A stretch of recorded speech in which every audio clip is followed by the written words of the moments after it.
Hello, salam, and welcome to What the Patriarchy, where we strive to dismantle the patriarchy one Islamic feminist video at a time. Thank you for listening. Thank you for watching.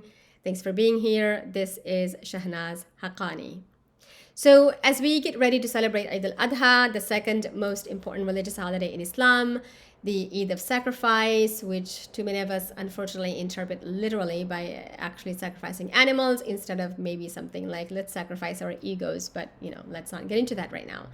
I want to remind us to not erase women at the center of stories like at the center of the story of Eid, involving sacrifices and love for God and so on. And that is Hajar. Bibi Hajara, as she's known in the South Asian Muslim community. So Hajar. Professor Amina Wadud is the first person whom I read, and I think really the only person I've read who's written about this topic extensively. You can read about it in the erasure of Hajar in Islam, in the Islamic tradition, in the way that we tell the story of Eid, the story of Hajj today. You can read about it in Amina Wadud's book, Inside the Gender Jihad. You can also find a whole bunch of videos in which he talks about this. So she's pointed out, for example, that sacred stories, religious stories are constructed. They are designed. They're not some objective tellings of what happened. They're constructed instead. And they're designed to center the men in the stories and to erase women's roles in the story or women's significance in those stories. And she identifies what she calls Dr. Amina Wadud identifies what she calls the Hajar paradigm, in which she then uses the example of Hajar to better understand and analyze the issues, the challenges that Muslim women face around the world today. To be sure, though, we know that this erasure of women from histories and from stories, from significant stories, isn't a uniquely religious or uniquely Islamic phenomenon. It's a universal phenomenon that happens in literally every field, in every discipline, from the humanities and the social sciences, of course, to the physical sciences, to philosophy, to art. You name it. There's not a field or discipline in the world that does not have a history, this patriarchal history of erasing women's legacy. And this is why you have to pay attention. We have to pay attention to who is telling the story, from whose perspective the story is being told, who's being centered in the story, who's being marginalized in the story, who's being ignored. Why are they being ignored that way? Whom the story benefits, whom the story harms, so that we can understand why the story is told the way that it is. Now, I know you've heard all of this before. You've heard how great and important Hajar is, but the point isn't whether you already know that she was great. It's to what extent do you honor her story? Do we honor her story? To what extent do we center her in the story? Do we actually remember her? Surely the average imam who's giving the khutbah on Eid-ul-Adha knows about Ibrahim's family. He knows what role Hajar plays in Ibrahim's life.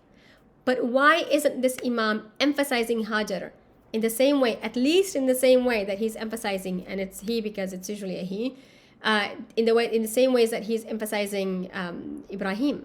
I'll go to khutbahs where somehow Hajar never, ever, ever comes up.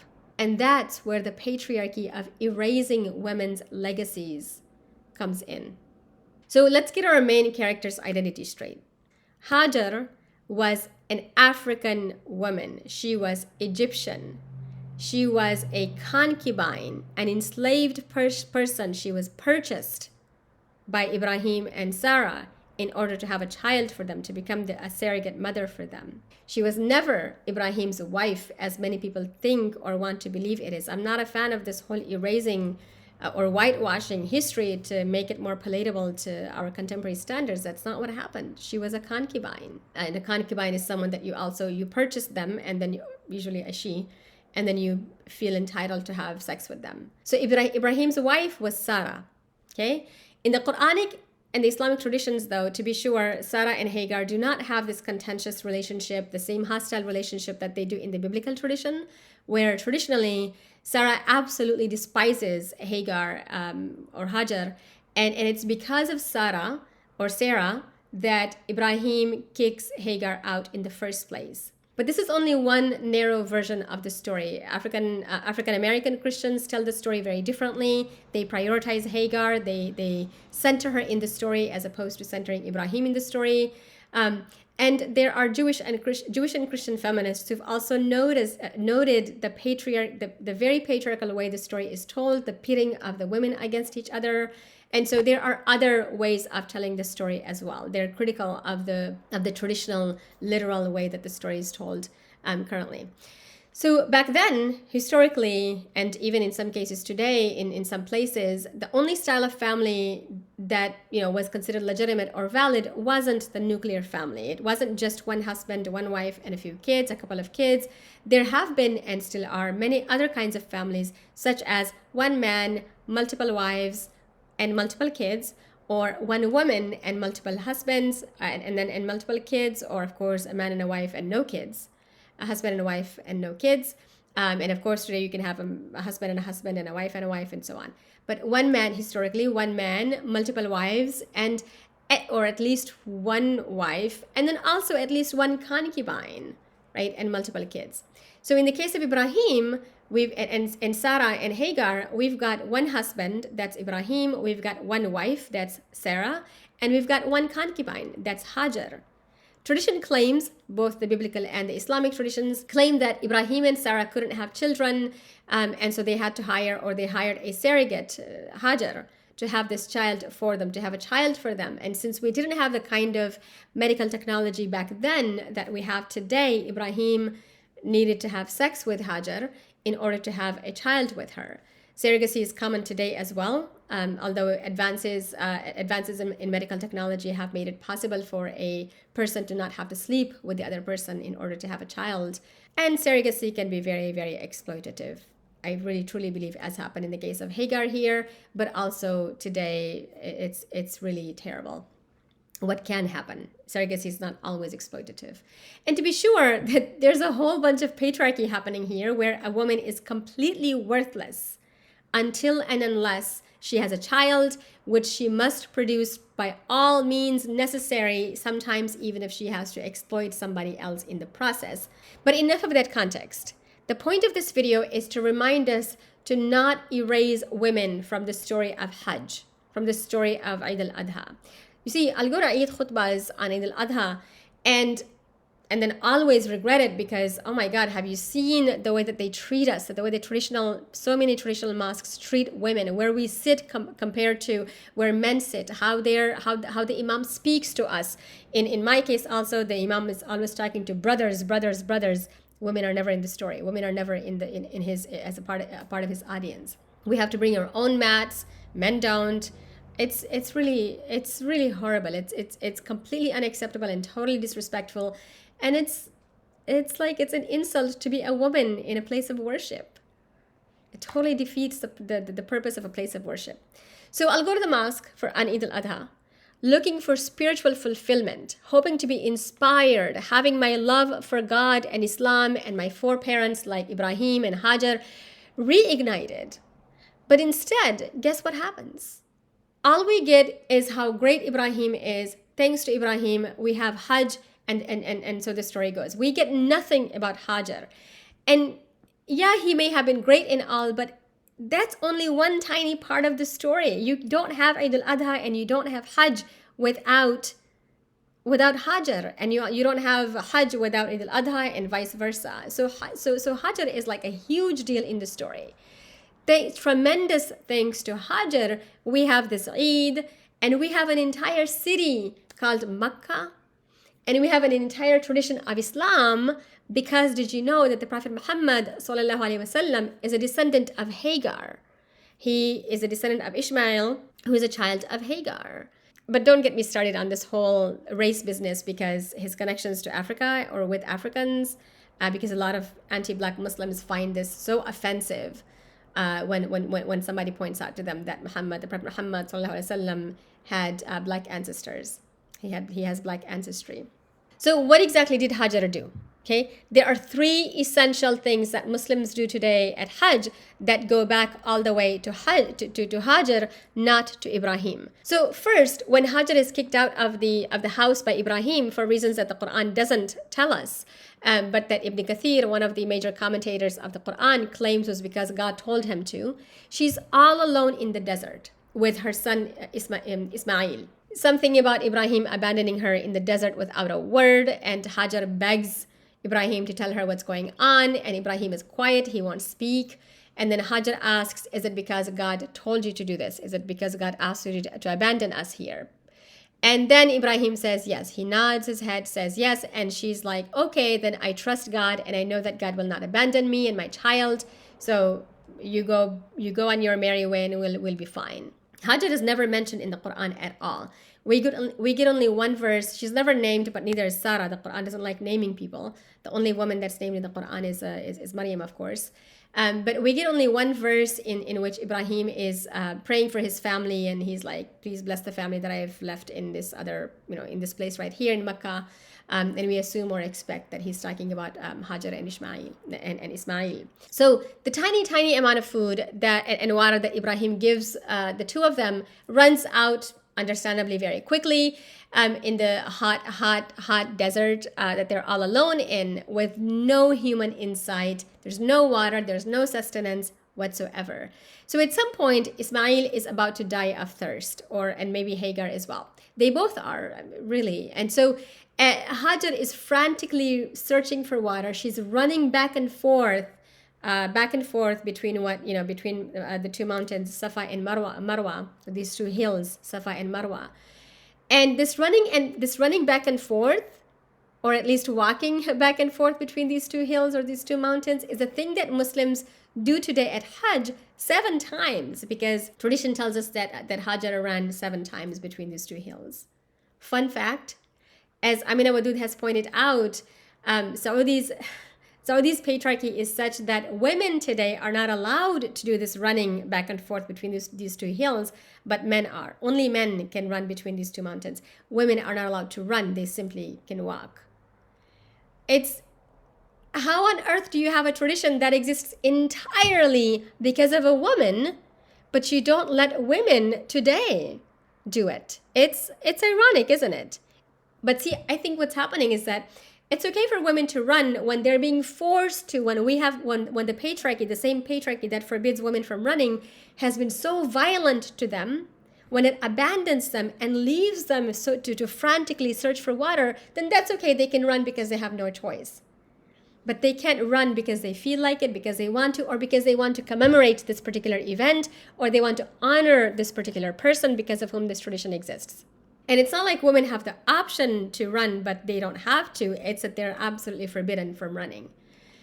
Anyway, so the first one is the role that Hajar plays in the running, in this particular ritual that Muslims do at Hajj today, that ironically women are not allowed to do.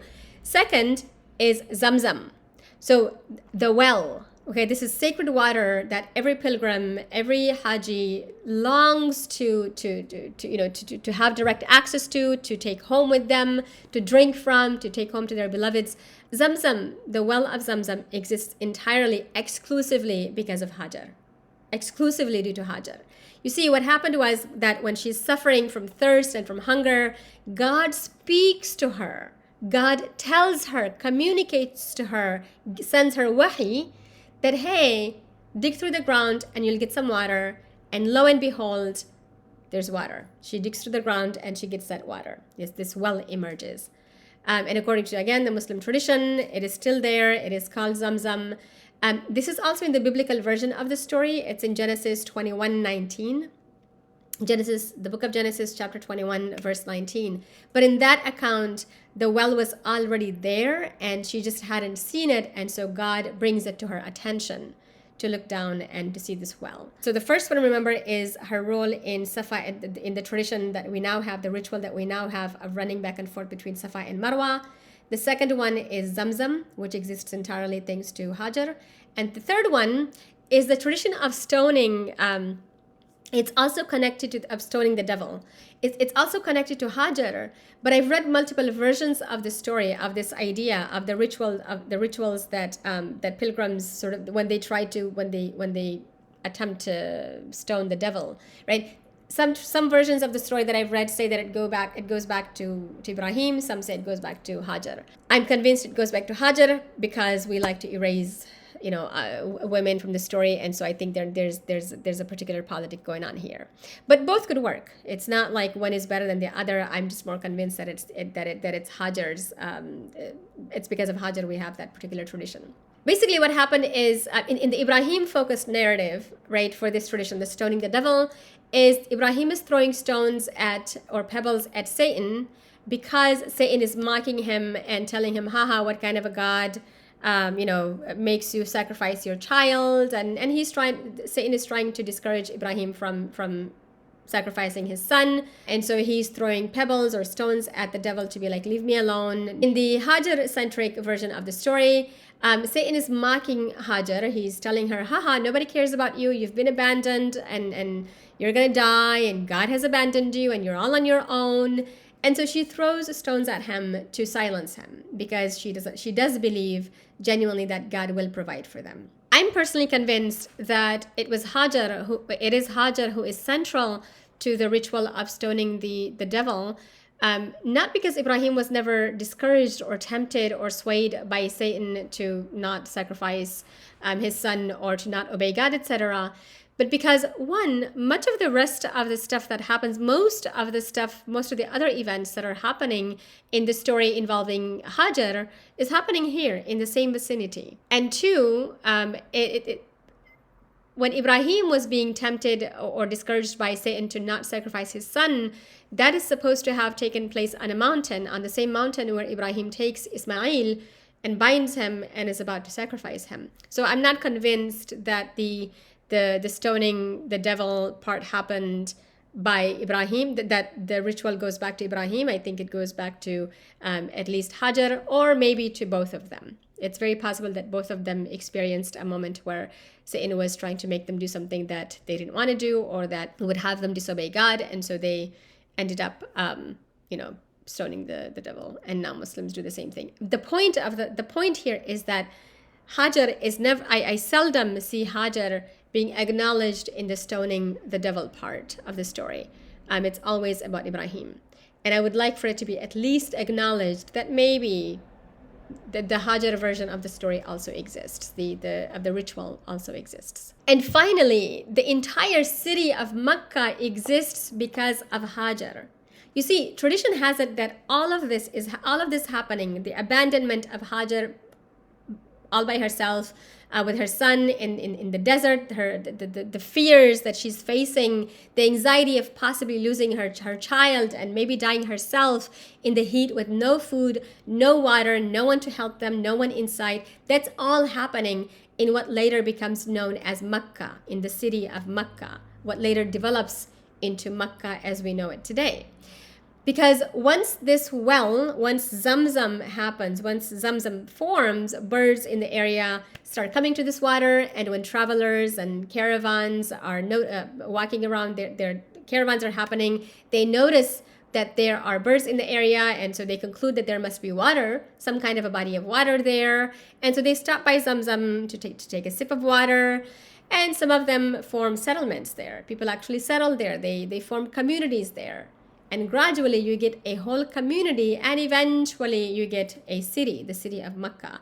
That's what tradition is telling us. Either way, all of this is happening in Makkah at a time when Makkah was not what we know it today as Makkah. Okay, so thanks for watching. I hope you all have a beautiful Eid. Please remember that sacrifice here doesn't literally only mean a sacrifice of animals. Sometimes sacrificing our ego is the more honorable thing to do in preparation for Eid-ul-Adha. Salam.